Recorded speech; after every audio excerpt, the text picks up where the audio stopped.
Peace, diehards. Welcome to another episode of the KnickatNite Podcast, man. It's a late night sneak attack episode, man. As you can see at the bottom of the screen, I'm welcoming another podcaster. He goes by the name of Knicks at Night TV.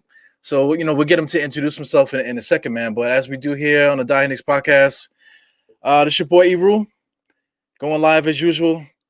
And let's just do it.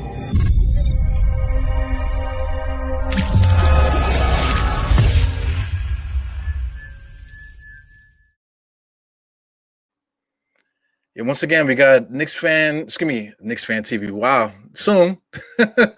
We got Knicks at Night TV. Here we go, man. What's good, man? I got ahead of myself there just now.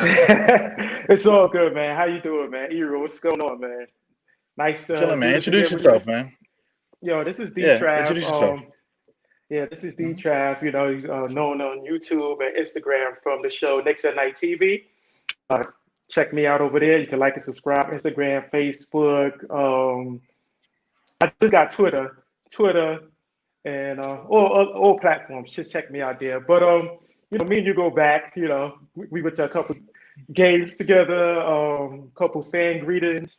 We did. Yeah, we was on a commercial. It's nothing. You know what I'm saying? Hey, Right. we can start on them a little bit, man. We're active podcasters, man. We out here doing the thing. You know what I'm saying? Yeah. So this is just natural to get on here with you and catch up. Yeah, no doubt. Yeah, so like the first time we did it, we was on IG Live. So that was kind of cool. But we're kind of upgrading now, man. So it's a whole new thing. So we were just here. I was gonna say that's before the pandemic, because what I noticed during the pandemic, everybody was doing IG lives together. But we did it that a long time before the pandemic. So what you trying to say? We originators? we the originators. Yeah. So we got some guys in the comments here. Shout out to some of the guys. This is Simba Singh. He's super Knick fan there, man.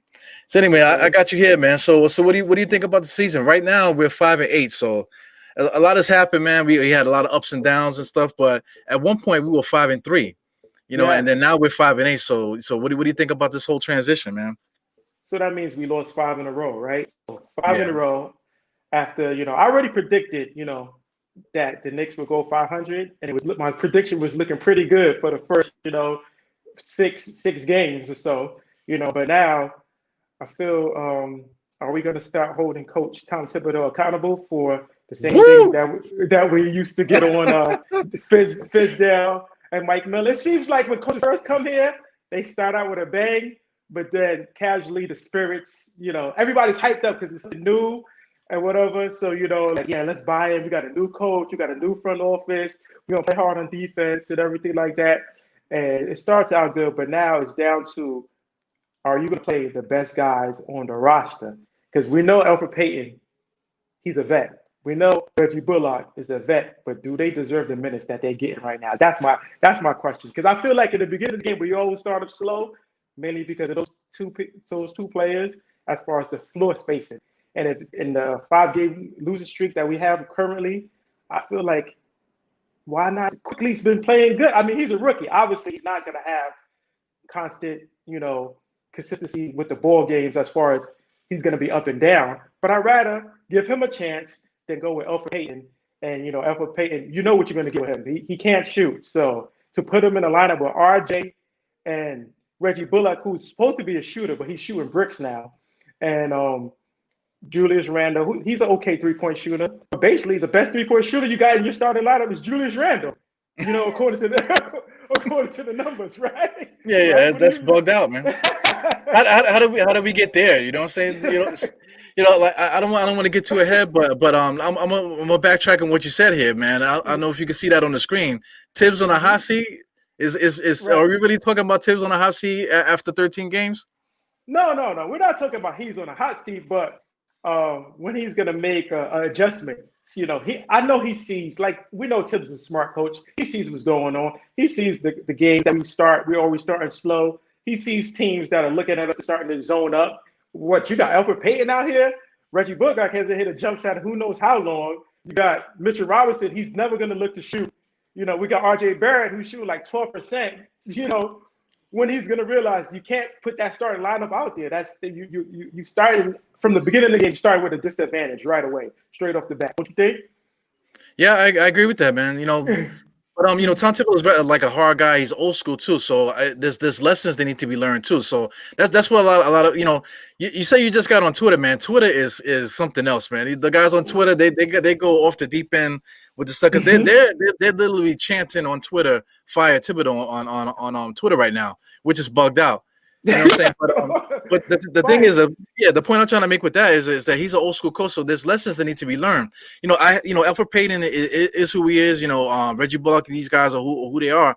But some of these guys on the bench, to say Kevin Knox, they gotta prove that they deserve to be above these guys. And shout out to Kevin Knox. Kevin Knox is kind of stepping up. He's taking this to the next level. So I'm thinking that maybe as the days go on, that maybe he'll come in there, maybe replace Bullock.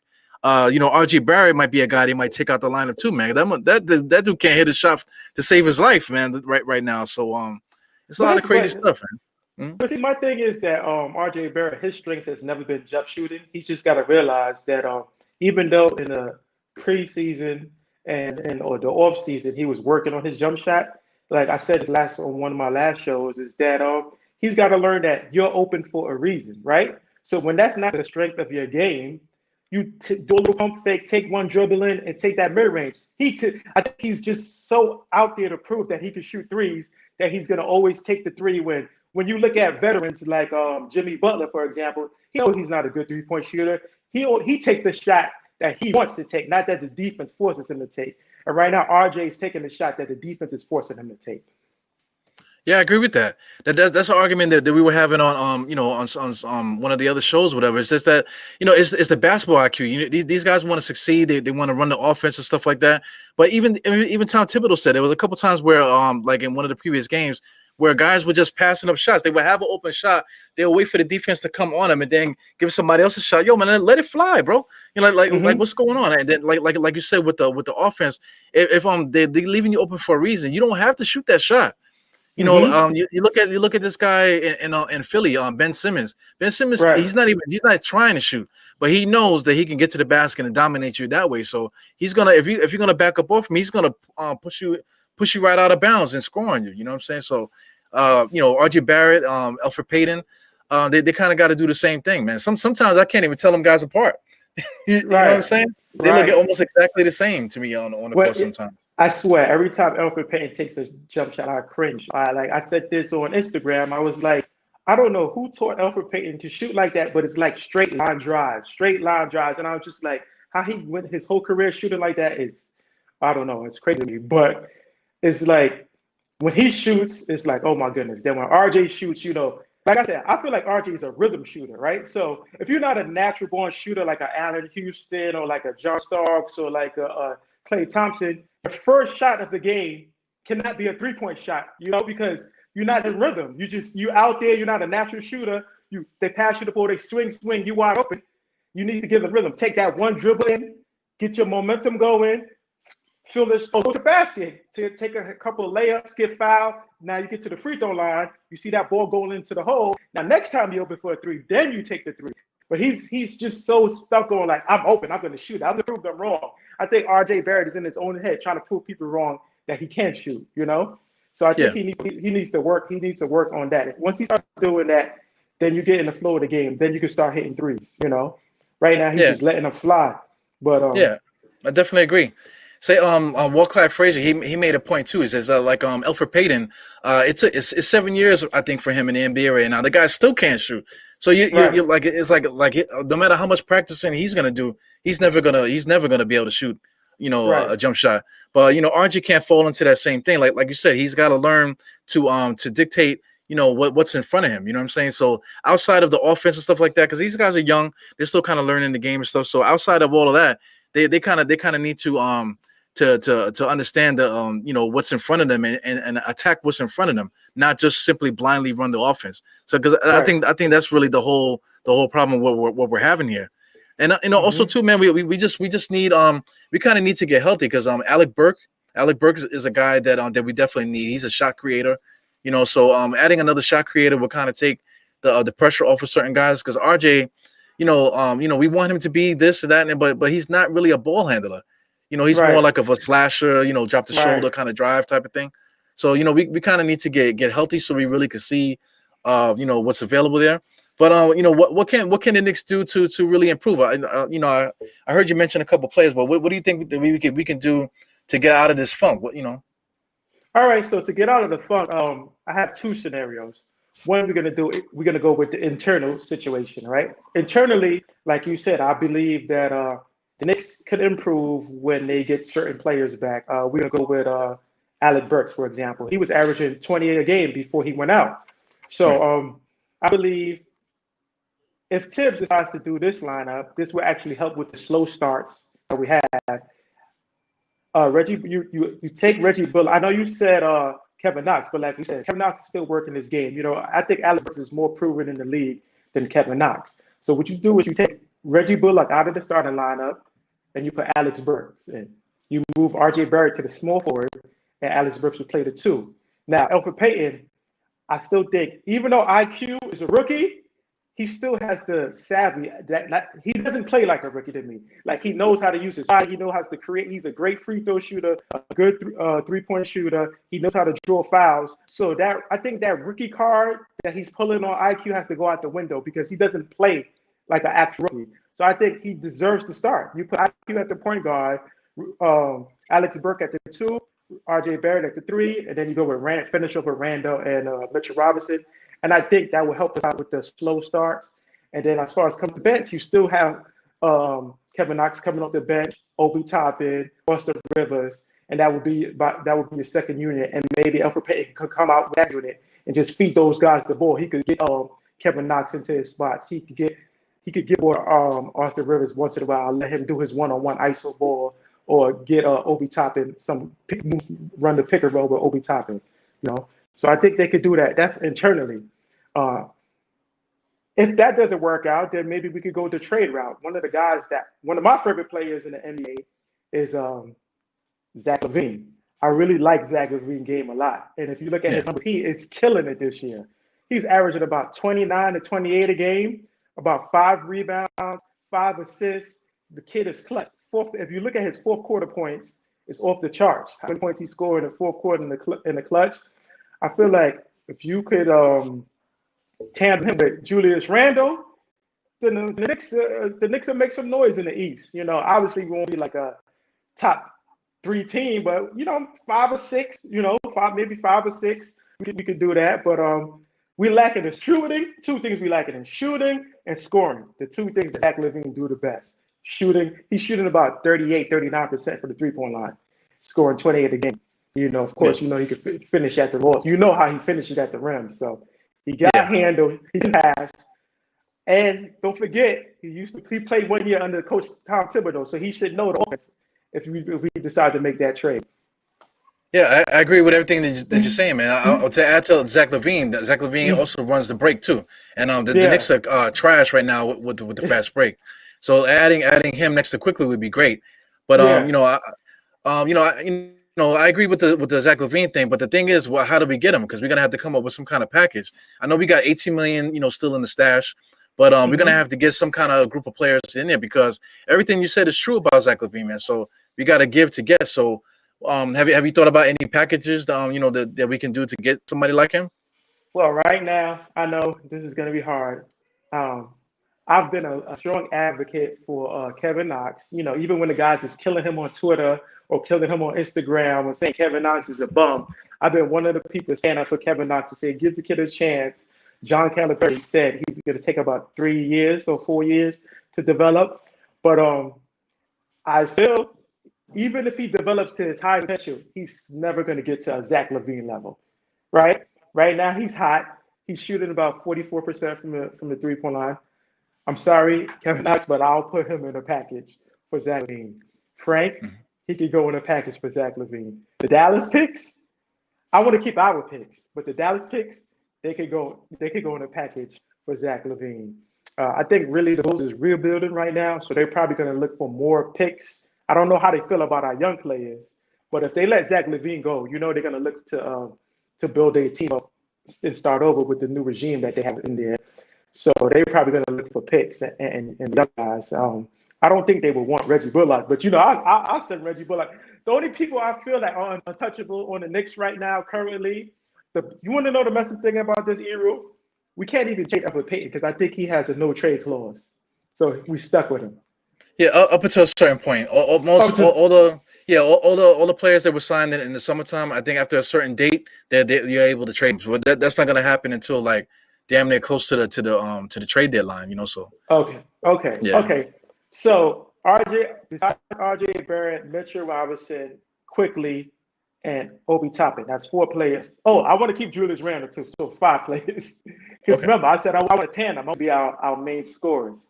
And the rest are young core to be the help. So besides those 5 players, everybody on the roster, and I want to keep our draft pick for this year. They can have our next year draft pick, 2022, but 2021, I want to keep that. Yeah, so, that's going to be a big draft for us next year. Yeah. So yeah. But I want to ask you about Julius Randle because right now Julius Randle. Let's be clear. The dude is putting up MVP numbers right now. You know what I'm saying? So it's kind of weird to say, but last year there was not one Knicks fan talking about MVP for no Julius Randle. We had no idea that he was going to be doing, playing at this level because he's giving us 7 assists a game. Mm-hmm. I did not see that coming. What's your thoughts on Julius Randle initially, and how it is now? The funniest thing about Julius Randle, right? I feel like he made me a fool last year, right? Because in the beginning of the year, what Julius Randle was doing right now, I said he was going to do this under David Thibodeau. So if you know your boy on Instagram, make Knicks great again, me and him used to go back and forth about Julius Randle. Oh, you overrated Julius Randle. He's a bum. He's this and that. He just, the memes was on Instagram about him spinning around and turning over the ball. And Beyblade. All year long, I had to hear about how Julius Randle's a bum and how I predicted that he was going to score 24 a game. And I don't know what I'm talking about because I said he was going to score 24 a game. And I said he was going to be a borderline all-star. These are all predictions that I made last year because I thought he was going to play the way he's playing this year. So I always had faith in Julius Randle. I started to lose a little bit last year when I saw him start doing the spin moves and passing the ball. But I guess because Kenny Payne is here now and Tom Thibodeau is here, he's buying in and he's kicking it out when he's double teamed. He's letting the game come to him. The most important thing I see with Julius Randle is he's really not forcing it. Even in the beginning of the season, there will be times when he do a good move. He's at the rim. I think he's gonna lay it up. He'll just kick it out. So the unselfishness is there. This is the Julius Randle I predicted that we was gonna have last year. I did him 1 year to get here, but I'm glad he's here now. As you recall, I think last year he made a statement when all the fans and everybody was getting on him. He said that. Guys, just chill out. This is my first year. I'm working on something. So I guess he was never the man on the team before. So last year he had to get acclimated as far as he's the guy on the team that make the most money. He's the guy on the team that's going to be the go-to guy. He's never been a go-to guy in his career in his NBA. So it was a little adjustment period. So I think, I'm proud of Julius Randle. I'm glad he's coming to his game. I'm glad he's going to do it. Just think about this. We're talking about Julius Randle averaging about 6 or 7 assists a game, and we can't shoot. So imagine how many assists he would have when we actually have shooters on the court with him. He's averaging 6 or 7 assists a game when he got Mitchell Robinson and he got RJ Barrett and Elfrid Payton out there. So imagine if that's Zach LaVine and Quickly out there with him and people who go and Burks out there with him and people who can actually shoot the ball. Yeah, he'll be doing like triple double stuff for instance right now. I gotta be crying almost right now because we literally don't have nobody to pass to, and somehow he's like getting a triple double, whatever. But like you mentioned Fizdale, right? Fizdale, he would to me he was a fraud. Like we thought he was gonna be a certain coach when he got here, and right off the bat he didn't know what he was doing from the get go. He had. He did have Randle in a similar role that we have now, but he wasn't coaching him to the point where, listen, don't do this. Don't spin into the double team when we need you to do something. He was having him in spots that he wasn't familiar with. At least Tom Thibodeau has him playing in lanes, whatever, making sure that the spacing is good for him to make certain moves. And I think that he just like the scouting report and everything that they got him on or whatever. They stopped him from doing the spin move because he doesn't spin move like that. If he does spin move, it's more like in space. He's not spinning to the basket anymore. So that has to do with your coaching staff, the preparation, videotape and stuff like that. So that's something that I just want to point out too, because while fans are crying about rotations and substitutions and stuff like that, you can't escape the fact that right now we're playing above what anybody expected at this point in the year. I think 5-8, even though we're 5-8, I think I was looking at the Knicks being like maybe like 3 or 2 wins. You know what I'm saying? So 5-3. I think, to be honest with you, it just hurts because some of the teams, like last night against the Cavaliers, right? Against the Brooklyn Nets. But they still had Kevin Durant. So we can't say they had a depleted roster. They still have arguably the second best player in the NBA behind LeBron James, right? So they still had Kevin Durant. Kevin Durant's still better than half our roster. So at the end of the day, if it's a close game in the fourth quarter, they have Kevin Durant. We don't. So let's put that out the window that they had a depleted roster. So forget about the Nets. But say like the Cavs and who else did we play last week? Like there's a couple teams there that we should have had some wins against, right? So I guess that's what people is feeling like, oh man, like it's the same old Knicks. Because you expect them to win against the Cavs, they don't do it. You expect them to win against the Hornets. They didn't. They almost got blown out by the Hornets. I think we should have beat the Hornets, And then one of the teams they have like the Nuggets. Oh well, yeah, the Nuggets is a good team, so I expect that to happen. But yeah, they should have beat the Hornets and the Cavs. That should have been win for the Knicks. I still feel the Knicks are better than the Hornets, but they're gonna have to show and prove. You want to get into last night's game, right? There was 3 crucial plays last night, if you can remember about last night, right? Yeah. So one of the plays was who we're gonna start? I don't know the sequence, but let's just start with Julius Randle. All right, Julius Randle made a great pump fake, got by his man, went to the hole. Who was that? Andre Drummond? He dunked it on him, right? Right. Boom, dunked it on him, got fouled and won. Great play. But then he missed the free throw. You got, what I'm saying? Those are easy buckets you got to get. Yeah. He made the 3-point play, but then it wasn't a 3-point play because he missed the free throw. So then I think at that point the lead was it 3 points? I don't know, but it was close. Nice close game. I know where you're getting with this, but go ahead. Right. So then he should have made the free throw. Then after that, next thing you know, RJ Barrett, he hits a clutch shot. The shot clock is winding down. He hits a clutch shot. He pulled up, like I said, he pulled up the mid-range, tough shot, water. Everybody was loving RJ. Yes, RJ Barrett, that was a clutch shot. That's our rookie, right? The very next play, he's on the fast break. He tries to go between his legs. Drummond kicks the ball. He turns over the ball. RJ is so stupid. He has no handle. You see how the Knicks fans are, right? Yeah, Knicks fans are crazy. Then the next minute, they're like, he has no handle. He can't dribble. Why was he trying to do that move? Then Reggie Bullock saves the day, right? Was it an inbound play? He stole the ball. Reggie Bullock going up court, turns around. I don't know what he was thinking. He gets trapped on the baseline. He tries to throw this tight pass to Mitchell Robinson, and they steal it. So you see how it goes back and forth. It went from Julius Randle making a good play to missing a free throw. It goes from RJ Barrett hitting a clutch shot to turning over the ball. It goes from Reggie Bullock getting a good steal to turning over the ball. These are just key moments in the game that we kind of lost the game.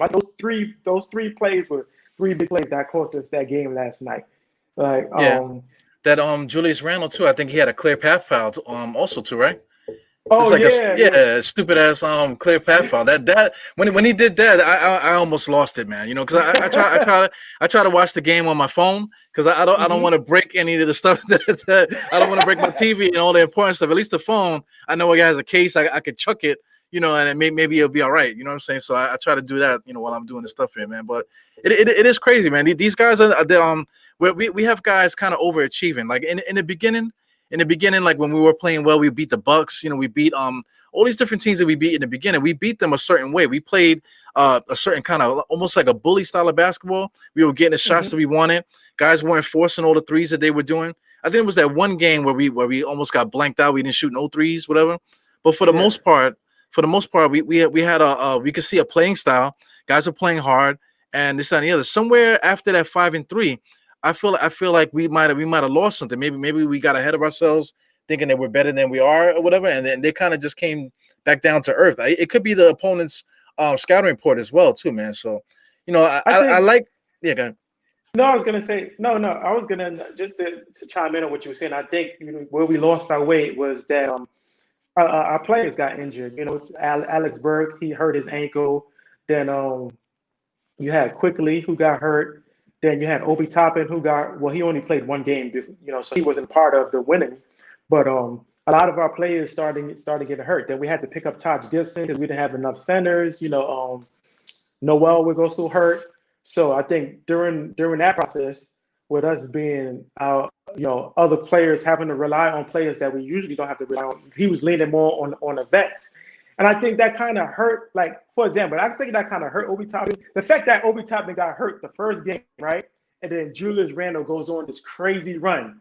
So it's kind of like, all right, we know you were supposed to be the star rookie player that everybody was looking forward to playing at, but look what Julius Randle is doing while you've been out. He's leading the team in minutes now. Where can I find space to put you in the game? Plus, Mitchell Robinson is not fouling anymore, so he's staying on the floor. So you see now when Obi Toppin comes back, he's like playing like sporadic 2 and 3 minutes here and there, and then going back to the bench. I feel like Tom Thibodeau has to, like I said, he has to give these guys a little bit more minutes. I mean, the 8-man rotation, man, is not the play. You go to 8-man rotation in the playoffs. This is not the playoffs. He's got to chill with the 8-man rotation, So how do you feel about the rotation then? Like, would you expand it to like a certain number, or you would just like do it game to game? Because I've gotten arguments with guys like in Knicks group chats and stuff. How they were saying that these guys are human, that they need breaks and stuff like that, that they can't whatever. But my opinion when it comes down to that is that like me, I just came off of doing 15 hours at work, and now I'm doing a freaking podcast with you. You know what I'm saying? So it's about what you have to do as a grown man, as a professional, whatever that you're doing. You have to prepare for these different things. You have to get your sleep, nutrition, all this other different things to be able to do whatever. Of course, I'm not no NBA athlete, but at the same time, I don't see NBA athletes playing for 15 hours. You know what I'm saying? And doing whatever I do for a living, man. So you have to be a professional. So to me, there's no crying as a grown person. So that's my take on it. But I do get the other thing that these guys we have players, so that the guys that could play. So we need to like give them a shot. So I mean, how would you go about it with the whole rotation? Who would you like to see him play? All right, so let's see who we have on the roster. We got Peyton. We got Peyton, RJ Barrett. We got Mitchell Robinson, Julius Randle, right? So that's five. That's five right there off the bat. So he's only bringing 3 people off the bench. Who are the 3 people he's bringing off the bench? Usually Noel. Well, the first sub is usually probably Austin Rivers, right? Austin Rivers, Noel, and then Kevin Knox. So he's only playing those 3: Kevin Knox, Austin Rivers, Noel. I think as far as we don't have a full roster yet, but Obi Toppin needs to be in there. So that's 9, right? That's 9 players right there. And then when Burks comes back, he needs to play. So that's 10. So he needs to play 10. He needs to play 10 players a game, not 8. His rotation should be 10. We have 10 players that are capable of helping the team out. So his rotation should be a 10-man rotation between. Go ahead. Well, I was gonna say, I agree with you. The 10-man rotation. If we were healthy, that's exactly how it should go. 10 guys. Guys like Noel. Noel plays good sometimes, man, but he's very light. So I would like to see Obi take some of his minutes, and then also Reggie Bullock is trash. And so just to put it, whatever, man. But Alex Burke would definitely take a lot of his minutes, so that would kind of balance itself out. But we got a couple other guys here too. Jared Harper is a guy, Iggy Brazzikas, Theo Pinson, a couple other guys too, man. How do you feel about some of these guys? Do you think these guys deserve to play? Because Tom Thibodeau seems like he don't care about those guys at all. No, he's not going to play them. The only people that have a chance to play on that roster I'm looking at right now is Dennis Smith Jr. and Frank. Other than that, the rest of those guys have no chance at all. Yeah, but you forgot about Frank. We forgot to talk really about Frank. How does Frank fit into this whole situation? Well, it depends on how the other players are doing. To be honest with you, this is the third coach that really doesn't feel that Frank is a natural point guard. Oh my God. Which could maybe benefit him because now you could put him in at the point, you could put him at shooting guard, you could put him at small forward. So depending on, Frank, he already has his niche in the NBA. Everybody's knowing that he's a good defender. That's what he's known as. So I guess if you have somebody that's going off on us, you might want to put Frank in the game to give them a hard time on the defensive end. But other than that, I don't know. It seems like Frank and Dennis Smith Jr. because Dennis Smith Jr. is not hurt anymore. He's fine. So I feel like Frank and Dennis Smith Jr. is out of the rotation. I don't know. I think it's over for them. I'm sorry. Yeah, it's over for them. But for me, Frank's career, it was over from the time we drafted the guy, man. I am not a fan of Frank Ntilikina, because my thing with Frank is that, like, of course he's young. At the time, he was probably like the youngest player in the NBA. Right now, he's still young. I think he might be like 21. But to me, that doesn't mean anything to me because the guy was overseas playing basketball before he got here. He was in the championship game and wherever league he was over there. So he's familiar with the way that professional basketballs carry themselves, whatever. So he has like a bonus, compared to other rookies or whatever. So it shouldn't be taking him damn near 4 years for him to get his life together. It's like, he needs to expedite that a little bit because it's I don't want to be a pro. He's the one that wants to be a professional basketball player. So get out there and do what you need to do. Every time they show like him practicing, he's practicing the same damn moves, the same. His arms are like double the size of a normal human being, and he's doing in between step back jump shots with the ball up by his shoulder, doing this. As long as you are, that ball should not be nowhere near your body, man. And also driving to the basket, he doesn't extend. Everything is this. Like he's like doing like this, like his arms are not like 7 feet long on each end from shoulder to wrist. You know what I'm saying? So I just really don't like to do it. But at the same time, I understand the value that he has. He basically like you're suggesting, he's basically a situational player, somebody that you put in. Listen, I need you to go out there and go cause some ruckus. So you go ahead and do that. If certain guys are in foul trouble or if somebody's really going crazy, you just throw Frank out there. Just to get him out there, and he knows what his job is, and he just go out there and execute, Right.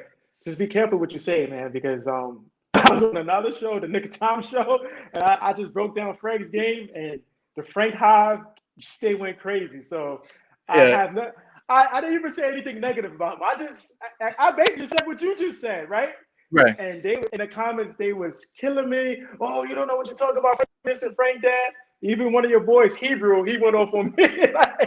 Yeah, he went off on me, and I'm like, they call themselves Frankers, man. Come on, that's I'm not trying to start no fight or nothing because like I say, if you start getting active with Twitter, man, try not to get too crazy because those guys are freaking nuts on Twitter. I try to do it like in bits and pieces, but I get it, man. You like your certain player. That everyone wants to get back to the defensive time and stuff like that. But it's 2021. They're not playing defense like that anymore. They're not. This is not the 90s where we're trying to keep guys under 80 points and whatever. Right. And Frank, to me, in my opinion, Frank hasn't stopped anybody. I don't want to turn this into like a kill Frank episode. But Frank, to me, Frank hasn't stopped anybody in 4 years. Worth mentioning, but he stopped Harden. Yeah, but in the game that people said that he stopped Harden, the guy had 60-something points. So it's like what's so funny about what you said? Me and my friend, we talk on the phone all the time about this, right? So when we discuss Frank, we say like, listen, Frank is an illusion of a great defender because Knicks fans swear he's a great defender, but it's just an illusion. You know why? Let me explain it to you. Like, as far as going playing basketball goes, because I play professional ball, I play in the streets and stuff like that, right? You got that one guy who gets in the game who's willing to do more than the other players, right? So now let's say Kyrie Irving or James Harden is bringing up the ball, right? But everybody in the NBA knows James Harden, Kyrie Irving has ball handles, so they respect them. They give him a little space. So now When Frank comes to the game, he doesn't respect them. He plays up close. So now Frank may tap the ball out their hand for a second. And Kyrie Irving, they used to everybody. So he hits the ball, right?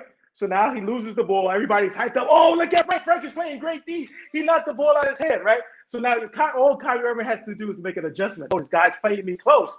Now I know what to do to him, right? So then the rest of the game, let's say Frank is there contesting his shots and he looks good on defense. But you look at the box score, Kyrie Irving had 30-some points. Like you said, James Harden. I'm sorry, I was coughing the mic and stuff, man. But go ahead. James Harden had 63 points. And then, he hit the ball from Kemba Walker and he shut him down in FIBA. Like, they like to make up these false narratives, right? Because he hit the ball a couple of times for 2 or 3. It's easy to guard somebody for 2 or 3 plays and look good. Like, are you really, like, this is the NBA? You're really not gonna shut these guys down. Come on, let's be completely honest. Like, come on, man. Yeah, you see my guy Simma? You see my guy Simma here? We both looking for smoke from Yo, man, we're gonna get a lot of flack for this, man. But I don't want to cut you off. Finish what you're saying. So basically, that's just what I'm saying. I'm just saying, like, yes, he puts more effort than other people do as far as on the defensive end. But the illusion that he is such a great defender, he's locking superstars up, it's not the truth. It's a false narrative that we need to get out of our heads. The one thing I would say that I enjoy about Emmanuel quickly emerging as a favorite, that Frank talk has stopped now, because now everybody's off the Frank hive and they kind of looking at it quickly. So I'm glad quickly stepped him up, because now you don't hear as much people talking about, oh, Frank needs to play. Where's Frank at? Like, he's kind of the forgotten man now. Dennis Smith Jr., you don't hear people talking about Dennis Smith Jr. now. All you hear is Alfred Payton needs to get out the lineup. He's trash, and we need to get quickly some minutes. So hopefully we could slide Frank off into the past. Maybe he could go to the San Antonio Spurs.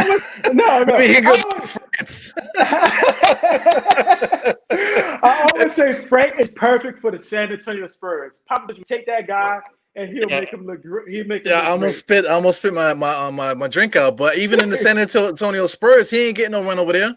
They got a lot of good guards on that team, bro. Yeah, well, so I mean, right now, go ahead. No, you go ahead. Well, I was gonna say right now, Frank is basically out the league, in my opinion, But I wanted to, I want to ask you, because you did actually play a professional ball and stuff, So there's a certain perspective that you get from the game and whatever. So what do you think our Knicks are going through? Like, let's say like right now they were high, now they're low. What like if you were playing in the team and this was happening, what do you think what would the locker be like? What would the players be? Well, just give us like an insight like that, if you could do that. All right, like an insight. All right, let's for the players that was here last year. So like the RJ Barretts, the Kevin Knox, the Julius Randle, Bullock, Alfred Payton, Mitchell Robinson. That's mostly half the team. So everybody who's in the starting lineup, right? So those guys are thinking like, oh man, we was hyped at first. We had a new regime, a new coach, but they're just like the fans are thinking. They're thinking like, oh, here we go again. Like, so they starting to second guess about their ability and wondering, like, is this going to be the same old thing again, right? So right now they have to go back to the drawing board, right? Look to Thibs. This is where Thibs has to ensure them. I'm not your coaches of the past. We're going to ride this ship straight, and we're going to go through rocky ways, and we're going to step forward. Thibs has to be a leader, has to show that he's different from all the coaches that they had in the past. Julius Randle, he wants to be a leader. He has to step his game up and start speaking to the locker. Listen, guys, this is what I see that's going wrong here. Austin Rivers, he's good. He's good. He has a good mouthpiece for the media, but he has to show leadership on the court, because I was all with the Austin Rivers talk in the beginning, but I'm starting to notice ever since he's been talking, his game has been going down. The more talking he does, the more game has gone down. So Austin Rivers has to step it on the court. He had that one good game where he scored about 13 in a row or something like that. Then after that, It was just like, he hasn't been consistent. So we need Austin Rivers and Julius Randle and Coach Thibodeau, to make sure that lock sticks together. And, keep that ball movement going and keep that same intensity on the defensive end. And don't get discouraged. Like you said, it's still the beginning of the season. You got some players hurt, some players are coming back. You still wait for players to coming back. So you got to go out there and play the same way. You have the same enthusiasm you had in the beginning of the season. Don't let them. Don't even look at the like Austin Rivers said. The losses are supposed to be learning experiences, right? So you learn from what you did last game, and you look to improve on that and get better. Don't take it as like, oh, we're gonna go downhill from here. Don't listen to the fans. Turn off social media. Don't listen to anything they saying. Keep your blinders on and stay focused on the goal. The goal is the playoffs, right? If I'm a player, I don't care what the fans say. I don't care what Stephen A. say. I don't care what Mac Telemann say. I don't care what nobody say. You focus on your goal. Your goal is the playoffs. How you gonna get to playoffs? You got game by game. You make adjustments and improve on what you did last game. So, like we said, don't skip. Go ahead. Yeah. Well, I was gonna say, I put you on the spot, to ask you about that because, this is the time where we should start actually talking like this, talking about basketball. That's what's most important about it. This is why we're here. We're here because of basketball, not because of any other bullshit that we've been doing the last 20 years. We kind of get victim of all narrative. We were talking about narratives. Our narrative is not driven by us fans, but narrative is driven by all these outside stuff, trying to get people to click stuff, trying to get people to buy newspapers and stuff like that. There's a whole different thing now. We actually have like Tom Thibodeau's professional. We have a couple other guys that are here now that we're starting to build this professional team again now. Front office, everything is good now. So at this point, Knicks fans need to upgrade themselves too, man. So I'm glad you're here. So to give that insight because there's fans like myself, a couple other guys out there that do their thing. That understand the game from an inside perspective, what's going on the court, there are different things that happen. So we need to really get back to that, and really just upgrade ourselves as fans because we got to catch up to what they're doing, and we're very much a part of how this thing goes, man. So that's all very important, man. Right. It's very important. I just feel like I know Knicks fans are scoring from all the years of losing and everything like that, but you got to stick behind your team, man. I mean, like I said, it's a new year. Even when things go wrong, you got to be even killed because it's kind of like you can't be. Oh, we're gonna win a championship when you're playing good, and then when you lose, you're like, oh, we suck. Who's gonna be our draft pick this year because we're trash. R.J. Barrett. What's so crazy?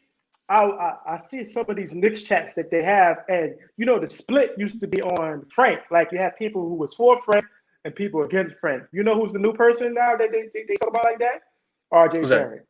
R.J. Barrett. If you go in these chats, half of the people are saying R.J. Barrett is trash, and the other half is saying give him a chance. Like we gotta stop doing that, man. Like we always guys have a couple of bad games. Oh, he's trash. He's not good. He's this and that. We need to get rid of him. R.J. Barrett's not what I thought he was gonna be. Like the kid had 20 points last game, and they still were saying he's because of one move.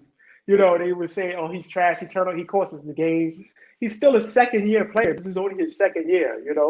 He's gonna get better. He has shown more in 2 years than Frank has shown in what? Frank has been in 3 years, 4 years.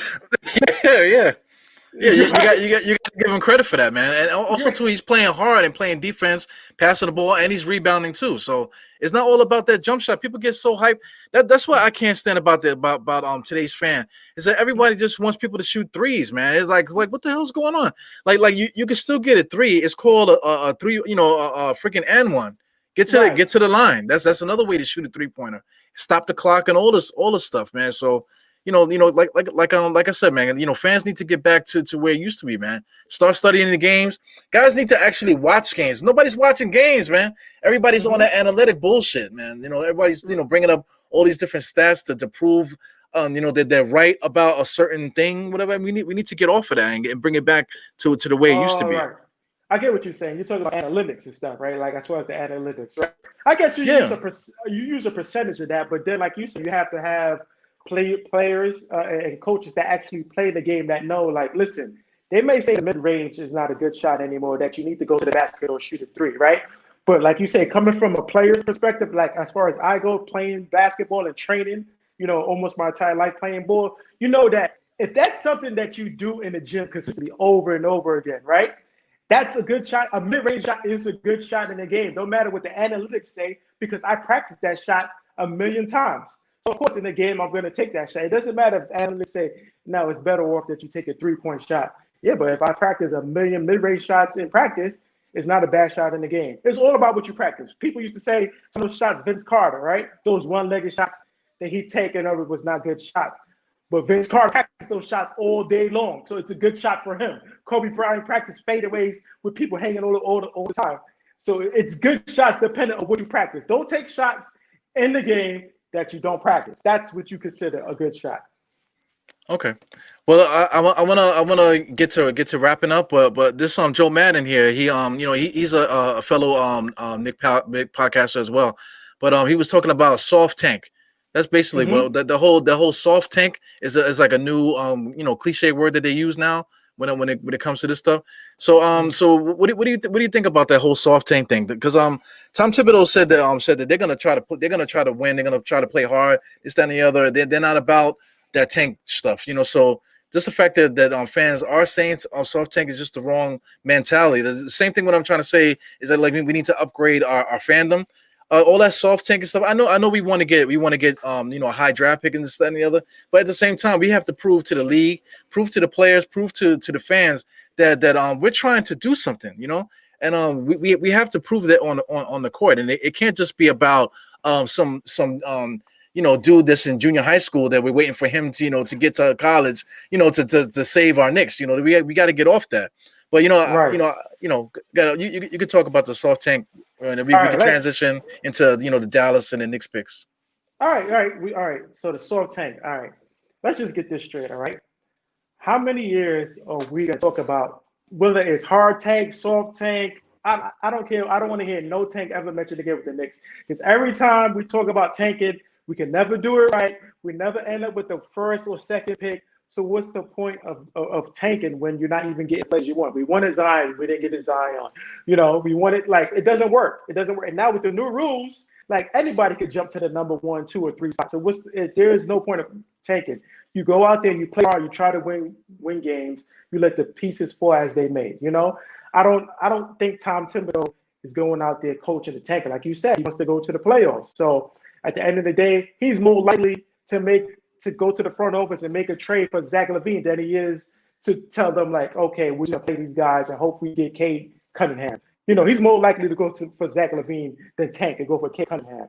I would like to have both. Hopefully, me personally, I don't want a soft tank. I want the Knicks to make the playoffs. I want Dallas to suck, and we use Dallas pick to get a good player. So yeah, you got to get out of that losing mentality. To touch on another thing that you said is that players are always watching. I'm talking about as far as stars in the league, right? You think a player is going to look at the Knicks and say, oh, that's another year the Knicks suck. Why would I want to sign with the Knicks? Every year they're in the lottery. Players don't want to go to teams that's always in the lottery. Kevin Durant didn't want to come here. Anthony Davis, he had no choice. He got traded, but when he's a free agent, he's not going to come. Greek Freak signed an extension with his team. Like, when you think about it now, they're looking at the Knicks. You have to make the players and show that we have role players to help you. When you come here, you're going to be on a winning team. We don't want you to come here and carry the burden yourself, and then you're going to get all the blame. Then they're going to run you out of town. You come here to a tanking team, right? You sign with a tanking team, and we're still losing. Then they're going to run you out of town. They're going to say, oh, Kevin Durant, I'm just using him as an example. He's not the player we thought he was. He can't help the Knicks win. That's what these superstar players are fair of for coming to the Knicks, is that they don't want the whole burden by themselves, Yeah. Like you mentioned, Frank Ntilikina was the guy. The people hate him, love him. R.G. Barrett, hate him or love him. Saying what's the name? Julius Randle had to deal with the whole spin move thing last year. So what superstar wants to deal with that in their career? Because that's the only thing they're gonna remember is when he was in the Knicks. That's what happened to him. Like even right. Carmelo Anthony didn't really win when he was here. So his career got kind of like dragged. Into the ISO ball, ISO Melo, and selfish Melo, all that stuff. Who wants to deal with that bullshit? You know what I'm saying? So right. we have to get ourselves respectable again, to the point where guys can look at it and say, okay, I can see the Knicks are doing something. Let me call up this guy. Let me call up this guy. Yo, they got money. Let's see what we can do. Because that's what teams are doing. Like with the Nets, the Nets with they went and got Harden. They don't just get Harden just because they got Harden. These guys are out there talking and saying, listen, the Nets are doing something. They have a little bit of money left over. We can finagle and go over there and start some shit. And that's exactly what they did.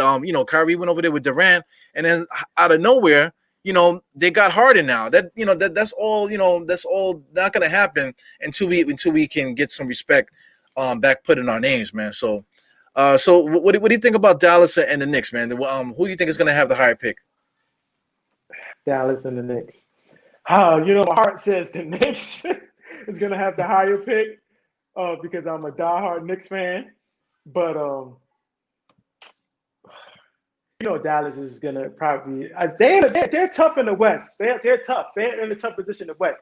Their whole season depends on Luka Doncic and Kristaps Porzingis.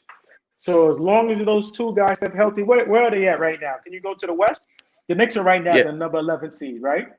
And Dallas right now, number 6. So they got Lakers, Clippers. I think the Warriors should jump with Dallas. There's a few teams there. Right.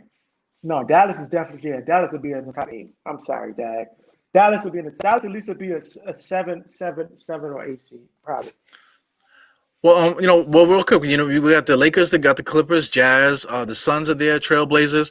The Spurs are kind of playing okay. The Nuggets. Then you got some of these other teams that are on the bottom here. Let's say like the Pelicans, Rockets, and Timberwolves. I feel like those guys, they might actually go on a winning streak later on because their teams on paper they have a little bit of firepower over there, so they might actually move up too. And I forgot about the Thunder. So I mean, anything could really happen. Dallas could end up going back down, especially if Kristaps, gets hurt again, or if anything like that happens. They can also. It's really up for grabs out there in the West. I think their whole franchise depends on Luka Doncic. So if he get hurt, then it's a wrap. Yeah, it's good for us Knicks fans. Well, of course, we don't never want to see anybody get hurt. But if he was to get hurt, better pick for us. Yeah. All right, cool, man. Me and you, we when we get together, we seem to have good conversations, man. So we got to make it a habit. No, definitely, man. I'm always willing to, me and you the originators, man. I'm not originators of this, but you actually was my first collab that I ever did. Was me and you. So okay, cool. So always you always welcome my show, and I'll always come to your show. It doesn't matter either way, man. I really appreciate it, man. Hopefully next time we do this, the Knicks will be on the winning streak. They got the Celtics tomorrow at 1:00, right? Right. Yeah, that's a tough one. You got Jaylen Brown and Jason Tatum. I expect another L. Maybe they'll surprise us. Yeah, the Knicks always do something crazy on MLK Day, man. I keep forgetting. I never forget about that Cammy thing where he almost single-handedly started a race war on freaking MLK Day that day. That was crazy when he tried to knock out what was his name? I forgot the dude that some dude on the Spurs. You tried to kill him or whatever. That was crazy, man. I hope nothing. Remember that was. Wait, didn't he punch Jeff Van Gundy in that? Yes, he did. Yes, he did. First, Jeff Van Gundy got punched by Ray Johnson. Then he got punched by Marcus Camby. Jeff Van Gundy he needed to just stay out of like the commotion. I know you're the coach, but you have bad luck with that. But yeah, I know. Who was the guy you talking about? Oh, somebody said here, Danny Ferry. Danny Ferry. Yeah, Danny Ferry. Yeah. It was Danny Ferry. Yeah, man, that was crazy, right? Yeah, Danny Ferry was a piece of shit, though. I heard there was a lot of rumor. There's a lot of rumors. I think he was running Atlanta, and they was like saying that he was like a closet racist or whatever. So that's kind of crazy. So no telling what he said to Cammy to make Cammy snap like that, Right. I just listen. I don't care if the Knicks. I mean, I want the Knicks to win tomorrow, but I just want them to show some life. Like, let it be a close game, and maybe we lose by 4 or 5 points. Just show some improvement. It's the Celtics. Like I said, I'm very interested to see what we talked about, what Tom does with the rotation, and I saw Alfred Payton and Bullock's minutes. That's what I want to see. I want to see the adjustment. If Bullock is shooting bricks, pull him out of there. Alfred Payton is out there, dribbling all over the place and missing layups, and we need more spacing. Put Quickly in there. Quickly, how much points Quickly had last game? He had about 20 points, right? Yeah, he was killing it. I think when they put him in, he went freaking nuts. And one of the quarters, it was like he basically was like a one-man show at one point. He did that. He did that a couple games in a row. I think he did that in one of the other games too. Yeah. And so he's a good player. That's what I'm looking for tomorrow against the Celtics. Is quickly with some more minutes and like you said, Kevin Knox come in the game soon and get Reggie Bullock about it. Yeah. All right, man. So thanks for coming in, man. Let everybody know who you are again and where they can find you. All right, no problem, man. Once again, this is D Trav from KnickatNite TV. You can don't forget to like and subscribe to the channel on YouTube. Follow me on Instagram. Check me out on Facebook, and I'm new to Twitter. But like Eru said, I'm not going to be too much into the Twitter war. So just check me out on Instagram and YouTube. That's mainly where I'm at. Yeah. On behalf of my man here, we apologize to the Frank Hive. Please do not fuck with us. You know, we don't want the smoke. Okay, we don't want any smoke from the Frank Hive. Okay. All right, man. Yeah, man. Thanks for coming in on the show, man, and I appreciate you. All right, no problem. Keep doing your thing, bro. I see you. I no doubt, man. Peace. Peace.